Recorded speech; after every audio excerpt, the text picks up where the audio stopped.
তত্ত্বাবধায়ক সরকার কি ফিরে আসবে? কে হবেন সেই সরকারের প্রধান উপদেষ্টা? আগামী নির্বাচন কি তত্ত্বাবধায়ক সরকারের অধীনে হবে? আলটিমেটলি যেটি বলবার সেটি হচ্ছে যে ডক্টর মোহাম্মদ ইউনূসের অধীনে ত্রয়োদশ জাতীয় সংসদ নির্বাচন আসলে হবে না। আবারও একটি 1-11 ঘটবার খুব বেশি সম্ভাবনা আছে।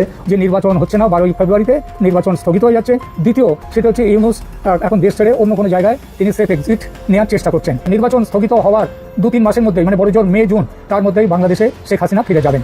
হঠাৎ করেই উত্তাল জাতীয় রাজনীতিতে তোলপাড়। তারেক জিয়ার ভুলে জাতীয় নির্বাচন স্থগিত করে দেওয়ার উপক্রম করেছে। 12 তারিখ জাতীয় নির্বাচন হবে কি হবে না এই বিষয়ে যথেষ্ট কনফিউশন রয়েছে। তারেক রহমানকে দেশ ছেড়ে আবার লন্ডনে যেতে হবে। মনে রাখবেন, আগামীতে কোনোভাবেই নির্বাচন হচ্ছে না, তত্ত্বাবধায়ক সরকারের অধীনে নির্বাচন হবে এবং নির্বাচনের আগে সমস্ত অবৈধ অস্ত্র, জঙ্গি সন্ত্রাসীদের গ্রেপ্তার, এগুলো সবকিছু উদ্ধার করতে হবে এবং সকল দলের অংশগ্রহণমূলকই নির্বাচন হবে, হতে হবে। নির্বাচনটা স্থগিত করে দেবে বা পোস্টপোন করে দেবে। এটা ছাড়া যদি নির্বাচনের দিকে এগোতে থাকে তাহলে তো মহাসর্বনাশ হবে। পরিস্থিতি কোন দিকে যাচ্ছে আমার কিন্তু কালকে থেকে বেশ শঙ্কা যাচ্ছে। এমন কোন পরিস্থিতি হবে কিনা যে না আমরা এই নির্বাচন আমাদের পক্ষে সম্ভব, এরকম একটা অ্যানাউন্সমেন্ট দেবে কিনা। নির্বাচন আগে কি এমন করে নতুন কোনো কাহিনী তৈরি হতে পারে যেখান থেকে নির্বাচন পিছিয়ে যেতে পারে? পরিস্থিতি দেখে কিন্তু এখন এমনই মনে হচ্ছে গতকালকে নির্বাচনে যাবে কিনা এটা এখন চিন্তা ভাবনা করছে এনসিপি। তার মানে কি কোনো প্ল্যান চলতেছে? দর্শক, আরেকটি নতুন নিউজে আপনাকে স্বাগতম। দর্শক, বিদ্যমান রাজনৈতিক প্রেক্ষাপট নিয়ে আরেকটি নতুন নিউজ নিয়ে আপনাদের সামনে হাজির হয়েছি। দর্শক, যার বিশেষ অংশ ইতিমধ্যেই আপনারা দেখেছেন, দেখে বুঝতে পেরেছেন ভিডিওটি কতটা গুরুত্বপূর্ণ হতে চলেছে। তাই দর্শক, না টেনে সম্পূর্ণ ভিডিওটি দেখার অনুরোধ রইল। দর্শক, আমাদের চ্যানেলটি সাবস্ক্রাইব করে পাশে থাকা বেল আইকনটি বাজিয়ে দিন। দর্শক, চলুন কথা না বাড়িয়ে ভিডিওর মূল অংশগুলো দেখে আসি। যে নির্বাচনটা কি আসলে আগামী ফেব্রুয়ারিতে হবে? বাংলাদেশের অনেক রাজনৈতিক বিশ্লেষক বা রাজনৈতিক দলগুলো মনে মনে একটু সন্দেহ যে আগামী ফেব্রুয়ারিতে যেই জাতীয় নির্বাচন হওয়ার কথা, এই নির্বাচনটা কি আদৌ ফেব্রুয়ারিতে হবে? নির্বাচনের আগে কি এমন করে নতুন কোনো কাহিনী তৈরি হতে পারে যেখান থেকে নির্বাচন পিছিয়ে যেতে পারে? পরিস্থিতি দেখে কিন্তু এখন এমনই মনে হচ্ছে গতকালকে নির্বাচনে যাবে কিনা এটা এখন চিন্তা ভাবনা করছে এনসিপি। এমন বক্তব্য যখন আসিফ মাহমুদ দিয়েছে, এনসিপির অ্যালাইন কার সাথে? জামাত ইসলামের সাথে। জামাত ইসলাম তো নির্বাচনে যাবে, তাহলে এনসিপির যাওয়া না যাওয়া কি কোনো বক্তব্য? কেউ কেউ বলছেন এই এনসিপি তো বরাবরই জামাতের বি টিম, সেই প্রথম থেকে জুলাই আন্দোলনের মাস্টার মাইন্ড, এগুলো অন্যদের উপর ক্রেডিট যাইতে পারে, বাট মেইন খেলোয়াড়টা ছিল জামাত। তো সেখান থেকে এই দলটা বা এনসিপি যতগুলা আন্দোলন ডক্টর ইউনূস থেকে টেকনিক্যালি আদায় করছে, ফোর্স করার কাজ লাগছে, জামাত পিঠে হাত রাখা লাগছে। সেই জন্য জামাতের একজন আমির বলছিল, বাপের থেকে বড় হইয়া না জন্ম হইয়াই, কারণ তোমরা তো জন্ম দিছি আমি, মানে জামাত জন্ম দিছে, এটা তো বাস্তবতা। এখন এনসিপি যখন এই ধরনের বক্তব্য দেয়, অনেকের মনে প্রশ্ন হয় যে নির্বাচন নিয়ে কি আবারও কোনো পরিকল্পনা প্ল্যান আছে পেছনে, নাকি এনসিপি স্বতন্ত্রভাবেই এমন বক্তব্য দিচ্ছে মাঠটাকে একটু গরম করার জন্য? কারণ এরা মাঝে মাঝে বলে, এই আসিফ যখন সরকারি ছিল বলছিল সেনাপ্রধান নাকি বলছে বুকে পাথর চাপা দিয়া ডক্টর ইউনূসকে মাইনা নিলাম, পুরো মাঠটা গরম করে ফেলছিল, খেয়াল আছে তো? এমন এমন বক্তব্য এমন এমন সময় দেয়। এখন তারই বক্তব্যে জনগণের মধ্যে একটা প্রতিক্রিয়া হচ্ছে, বা যে ভয়টা ছিল সেটা সামনে চলে আসছে যে এরা তো সরকারের সাথে কানেক্টেড, এরা সরকার থেকে নামছে মানে সরকারের সাথে কানেক্টেড তা না, এরা সরকারের সাথেই কানেক্টেড। তার মানে কি কোনো প্ল্যান চলতেছে? আসুন দেখি কেন হঠাৎ করে সেই কথা বলল। তার বক্তব্য হচ্ছে বিএনপির প্রতি পক্ষপাত করছে নির্বাচন কমিশন। এখন কি পক্ষপাত করছে? তার বক্তব্য যে এই নির্বাচনে আমরা অংশ নেব কিনা এখন সেটি বিবেচনা করার সময় এসে গেছে। নির্বাচন কমিশনের বিরুদ্ধে পক্ষপাতের অভিযোগ এনে আসিফের বক্তব্য, একটি সুষ্ঠু নির্বাচন করার জন্য রাজনৈতিক দল বা জনগণের যে কনফিডেন্স অর্জনের কথা ছিল নির্বাচন কমিশনের, তা হারিয়েছে তারা। যদি এভাবে নির্বাচনের কার্যক্রম সামনের দিকে যেতে থাকে তো নির্বাচন আসিত ভাই মাসখানেকার। তাহলে তার বক্তব্য, তাহলে আমরা শঙ্কা প্রকাশ করছি যে বাংলাদেশে একটি সুষ্ঠু নির্বাচন বাস্তবায়ন করতে পারবে না বর্তমান ইলেকশন কমিশন। দ্বৈত নাগরিকত্ব, ঋণ খেলাপি বা ঋণ খেলাপির গ্যারান্টারদের অনেককে ছাড় দেওয়া হচ্ছে বলেও তিনি খবর পেয়েছেন। ইসির বিরুদ্ধে তার আরো অভিযোগ হচ্ছে যে আজ নির্বাচন কমিশনে আপিল শুনানি শেষে একটি দলের সঙ্গে 1.5 ঘন্টা বৈঠক করে তারপর রায় ঘোষণা করেছে নির্বাচন কমিশন, অর্থাৎ বিএনপির সাথে বৈঠক করে এই রায় ঘোষণা করেছে ইসি, এমনটাই তার অভিযোগ, যা গণতন্ত্র এবং নির্বাচনের অশনির সংকেত। তো কি করবে? তার বক্তব্য যদি এমনই হয়, এই নির্বাচন কমিশনকে ঢেলে সাজাইতে হইতে পারে, সময় নিয়ে পেছনে নিয়ে নির্বাচন পরবর্তী সময় হইতে পারে, বাট এরকম অগোছালো অথবা পক্ষপাত দুষ্ট একটা নির্বাচন তারা চায় না। এখন নির্বাচন যদি না হয় লাভ কাদের? আসিফদেরই কিন্তু 400 কোটির অভিযোগ আছে, নাহিদের বিরুদ্ধে কোটি কোটির অভিযোগ আছে, এই উপদেষ্টাদের বিরুদ্ধে কত কিছু যে আসতেছে। ডক্টর ইউনূস সাহেব তিনিও তো ফায়দাই নিচ্ছেন। যতক্ষণ নির্বাচন হবে না, এই রামসাম যদুমধু ও যে বিচি নেতা কোথেকা ধান্দা কোটি কোটি টাকা, আপনি দেখেন আইফোন টাইফোন চালাইয়া ড্রেস আপ গাড়ি বাড়ি এক একজন শত কোটি কামাই ফেলছে, এদের লাভ। কারণ রাজনৈতিক সরকার আসলে এই ধান্দাবাজদের ধান্দা বন্ধ হয়ে যাবে। আর এনসিপিতে যারা রাজনীতি করেন তারা সরকারের উপর যে চাপ তৈরি করতে পারেন অথবা প্রশাসনে তারা যে মূল্যায়নটা পান, একটা রাজনৈতিক সরকার ক্ষমতায় আসলে তাদের বন্ধ হয়ে যাবে। এই মুহূর্তে নির্বাচন বন্ধ হলে আমার মনে হয় জামাতেরও লাভ না, লাভটা হচ্ছে এনসিপির কয়েকজন নেতার, লাভ হচ্ছে যারা ধান্দাবাজ এদের, রাষ্ট্রের ক্ষতি। বিদেশি বিনিয়োগ দেশে বন্ধের পথে, সরকার হিমশিম খাচ্ছে, দেশে গ্যাসের সংকট, এটা সংকট ওইটা সংকট। ইউনূস সরকারের আমলে সারা পৃথিবীতে বাংলাদেশের ভিসার ইস্যু কমছে। একটা রাজনৈতিক সরকার না থাকলে কেউ কিন্তু স্থিতিশীল ভাবে না একটা রাষ্ট্রকে। সো নির্বাচন দরকার। পেছানোর কোন রকম ষড়যন্ত্র, বাংলাদেশের জনগণ এনসিপির কথায় মাঠে নামবে না। আসিফ বলছে মাঠে নামবে, তো নামো। তুমি আর আগের মতন আসিফ মাঠে নেমে কিছু করতে পারবে না, পরিস্থিতি বদলাই গেছে।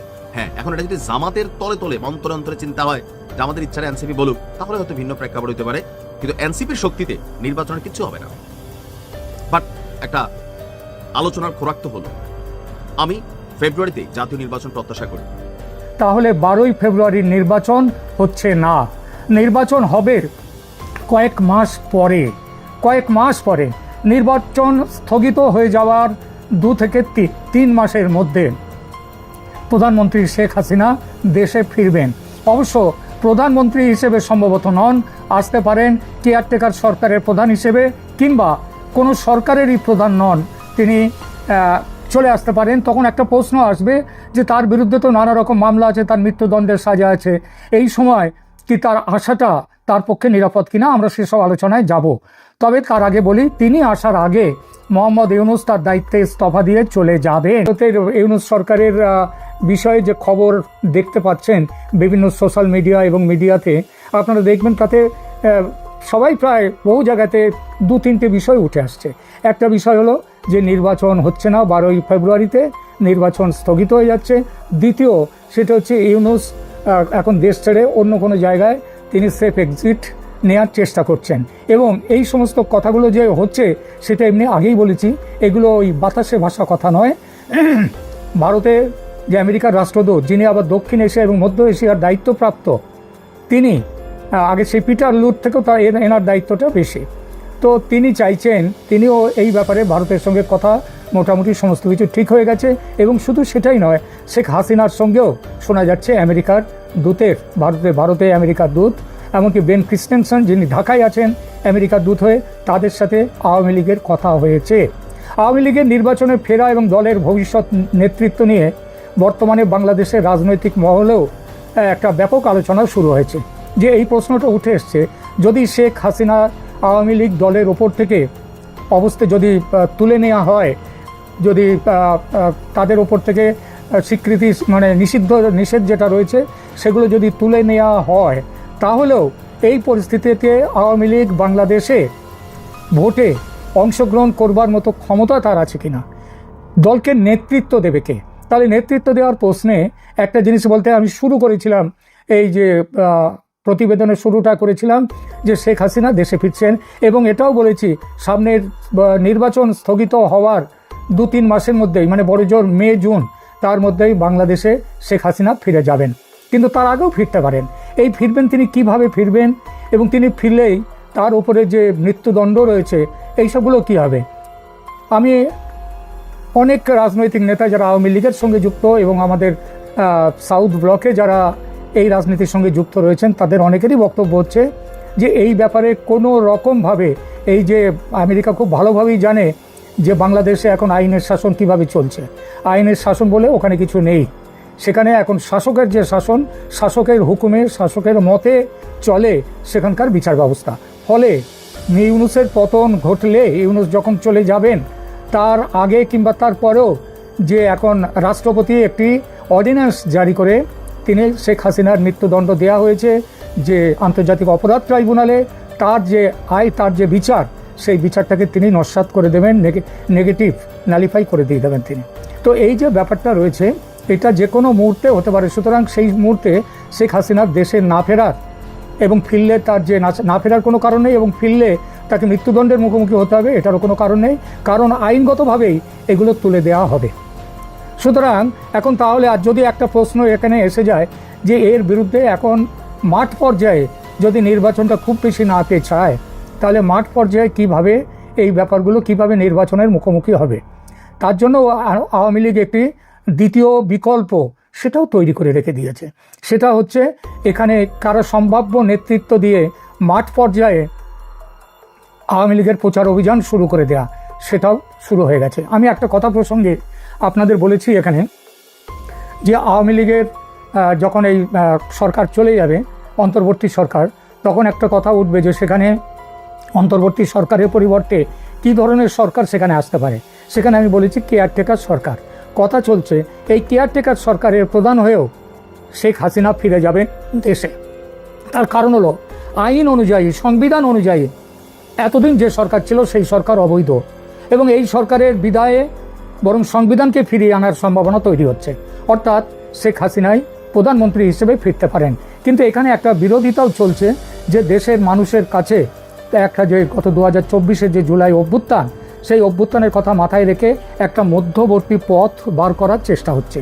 এই মধ্যবর্তী পথটা হলো নির্বাচন হওয়ার আগে এই যে সরকার তৈরি হবে, শেখ হাসিনা সেই সরকারের প্রধান হতেই পারেন, কিন্তু তিনি প্রধানমন্ত্রীর পদে না এসে তিনি কেয়ারটেকার সরকারের প্রধান হয়ে দায়িত্ব গ্রহণ করতে পারেন, এবং তারই অধীনে এই নির্বাচন অনুষ্ঠিত হবে। সেটা 3 মাস পরে হোক কিংবা তার কিছু সামান্য কিছু আগে পরে হোক, যেটাই হোক সেটা হবে। সুতরাং এখন এই পরিস্থিতিতে একটা পরিষ্কার জিনিস দেখা যাচ্ছে যে শেখ হাসিনা দেশে ফিরছেন এবং ক্ষমতাতেও ফিরছেন। এই ব্যাপারে ভারত, আমেরিকা একমত হয়ে গেছে। সবথেকে বড় দুটো স্টেক হোল্ডার বাংলাদেশের ব্যাপারে, একটা হচ্ছে ভারত আর একটা হচ্ছে আমেরিকা।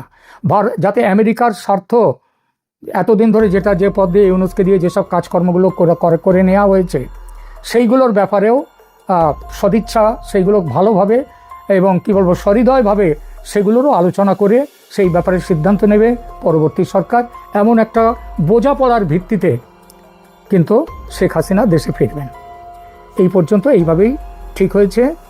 আশা করা যায় যে মে-জুন মাসের মধ্যেই বাংলাদেশের পরিস্থিতি শান্ত হয়ে আসবে।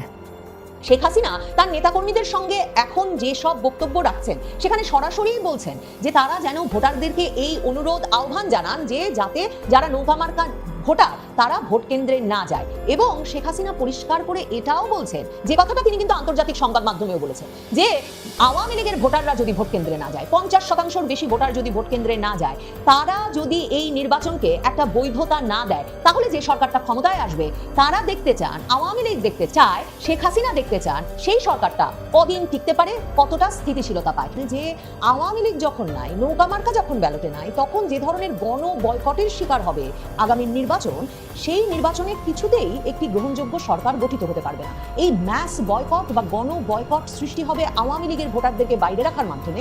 এই কথাটা বারবার শেখ হাসিনা উল্লেখ করছিলেন। শেখ হাসিনা বলে আসছিলেন, আওয়ামী লীগ নেতৃবৃন্দ বলে আসছিলেন যে যখন একদিকে আওয়ামী লীগেরই 35 থেকে 40% ভোট নিশ্চিতভাবে আছে, তখন ওয়ার্কার্স পার্টি, জাসদ, এমনকি জাতীয় পার্টিকেও যখন ভোটের বাইরে রাখার পুরো ব্যবস্থা করে ফেলা হয়েছে, তখন আসলে বাংলাদেশের জনসংখ্যার 50% পছন্দের মার্কাগুলোর কোনো উপস্থিতি থাকছে না ব্যালট পেপারে। কাজেই যে ভোটে 50% মানুষের প্রিয় মার্কা নাই, সেই ভোটে কেনই বা মানুষ ভোট দিতে যাবেন, সে প্রশ্ন বারবার আওয়ামী লীগ নেতৃবৃন্দ তুলছিলেন। আওয়ামী লীগ নেতৃবৃন্দ বলছিলেন, এমনকি যে অবস্থা আইন শৃঙ্খলা পরিস্থিতির, তাতে কি অন্তর্বর্তীকালীন সরকার সত্যিই একটা নির্বাচন অনুষ্ঠান করতে পারবে? সেই নির্বাচন অনুষ্ঠিত হলেই কি ভোটাররা ভয় মুক্ত ভাবে সেই নির্বাচনে ভোট দিতে যেতে পারবে? আর বিএনপি জামায়াতের মধ্যকার এই নির্বাচন যদি একটা ভাগাভাগির নির্বাচন, সাজানো নির্বাচন হিসেবেই অনুষ্ঠিত হয়ে যায়, তাহলে বিএনপি জামাতের ভোটাররাই বা কেন কোন উৎসাহে এমন একটা প্রতিদ্বন্দ্বিতাবিহীন সাজানো ভাগাভাগির নির্বাচনে ভোট দিতে যাবেন, সে প্রশ্ন পর্যবেক্ষকরা বারবার তুলছিলেন। আওয়ামী লীগ এই অবস্থায় নো ভোট হলেও, মানে নৌকা না থাকলেও যখন ভোট হয়ে যাচ্ছে, মানে অন্তত সরকার এখনো বলছে 12ই ফেব্রুয়ারি তারা ভোট অনুষ্ঠান করেই ছাড়বে, তখন আওয়ামী লীগের কর্মসূচিটা কি? আওয়ামী লীগ কি ভোটাররা গণ বয়কট করবেন সেই প্রত্যাশা করছেন, মানে তারা স্বতঃস্ফূর্তভাবে গণ বয়কট করবেন সেই প্রত্যাশায় আছেন, নাকি আওয়ামী লীগ ভোটারদেরকে গণ বয়কটের ডাক দেবে? আওয়ামী লীগ কি নো ভোট, যে ভোটে নৌকা নাই সে ভোট প্রতিহত করবে? আওয়ামী লীগ কি যে ভোটে নৌকা নাই সে ভোটে প্রতিরোধ গড়ে তুলবে? আওয়ামী লীগ কি করবে?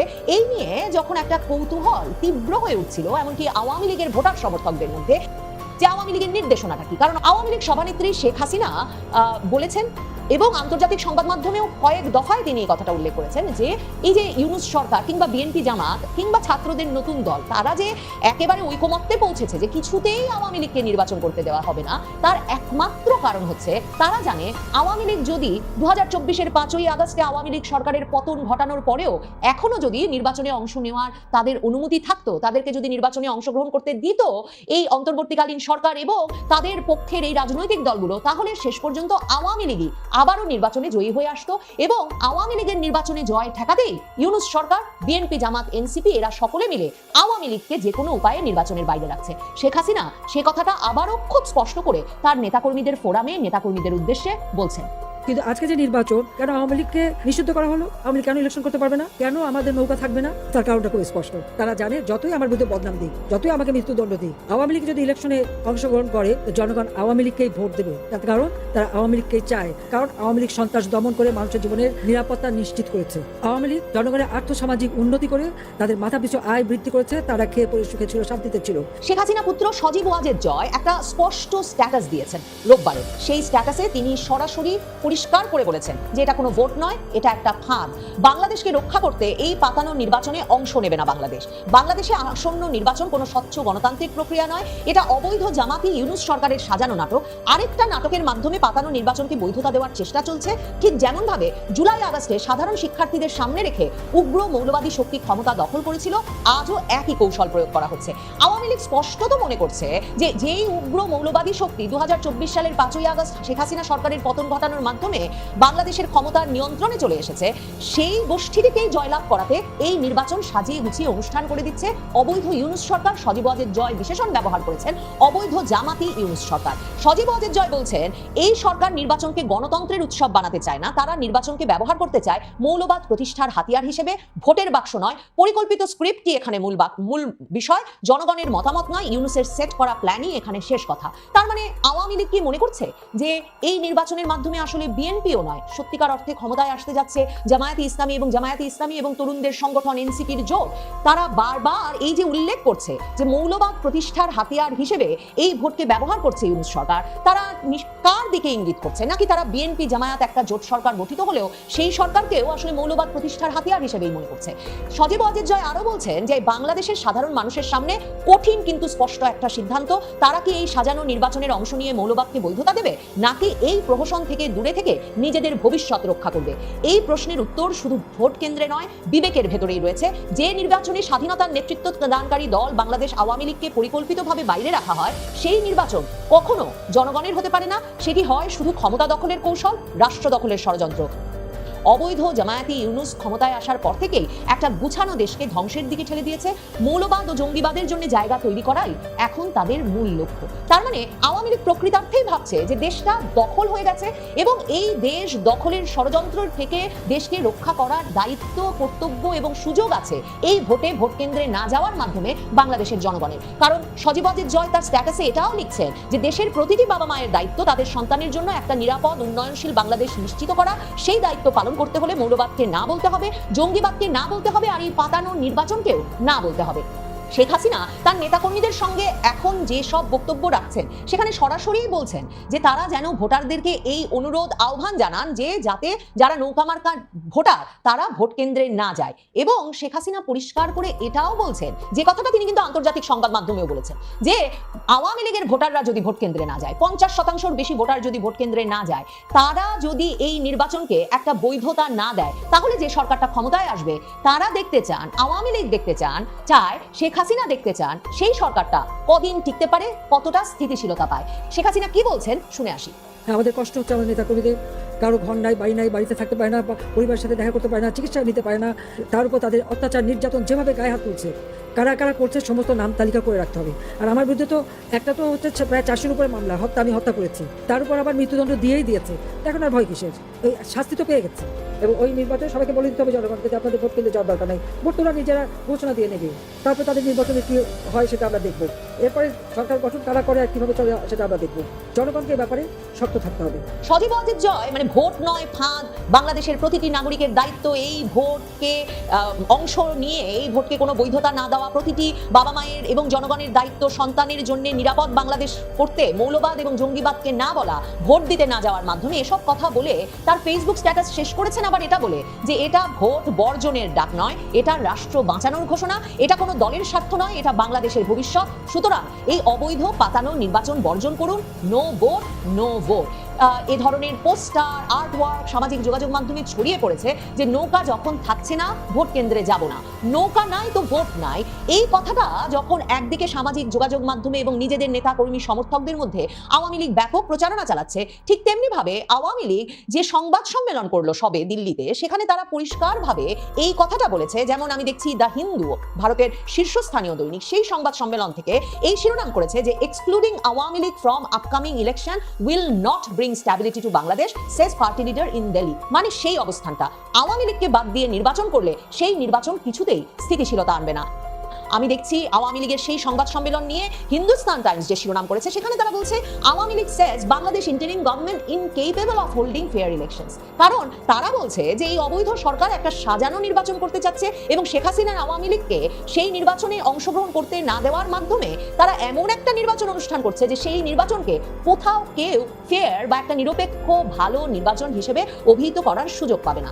আওয়ামী লীগের নেতৃবৃন্দের অনেকেই মনে করেন যে ইউনূস সাহেব যত সহজে সাজিয়ে গুছিয়ে নির্বাচনটা করে ফেলবেন ভাবছেন, সেটাও হয়তো খুব সহজ হবে না। এখনো এমন সম্ভাবনাও তারা দেখেন যে বিএনপি জামায়াতের মধ্যে সম্পর্কটা এমন ভাবে টুটে যেতে পারে, এমন ভাবে ভেঙে পড়তে পারে, আরেকটি অন্তর্বর্তীকালীন সরকার গঠনের মাধ্যমে একটা সকল দলের অংশগ্রহণের নির্বাচনই হয়তোবা বাংলাদেশের বর্তমান পরিস্থিতির একটা সমাধান সূত্র হয়ে উঠতে পারে। এবং আওয়ামী লীগ জানে যে যুক্তরাজ্য, যুক্তরাষ্ট্র, ভারত সহ পৃথিবীর গুরুত্বপূর্ণ রাষ্ট্র এবং সংস্থায় গুরুত্বপূর্ণ ব্যক্তিদের অনেকেই আওয়ামী লীগের সেই সমাধানটিকেই সবচেয়ে কার্যকর সমাধান বলে মনে করে এবং ইউনূস সরকারকে এখনো সেই পথ বাতলে দিচ্ছে। এতক্ষণ না টেনে সম্পূর্ণ ভিডিওটি দেখার জন্য আপনাকে ধন্যবাদ। দর্শক, আপনাদের গুরুত্বপূর্ণ মন্তব্য কমেন্ট সেকশনে দিয়ে যাবেন। পাশাপাশি আমাদের চ্যানেলটি সাবস্ক্রাইব করে পাশে থাকা বেল আইকনটি বাজিয়ে দিন। এতক্ষণ হট নিউজ 24 এর পর্দায় চোখ রাখার জন্য আপনাকে ধন্যবাদ।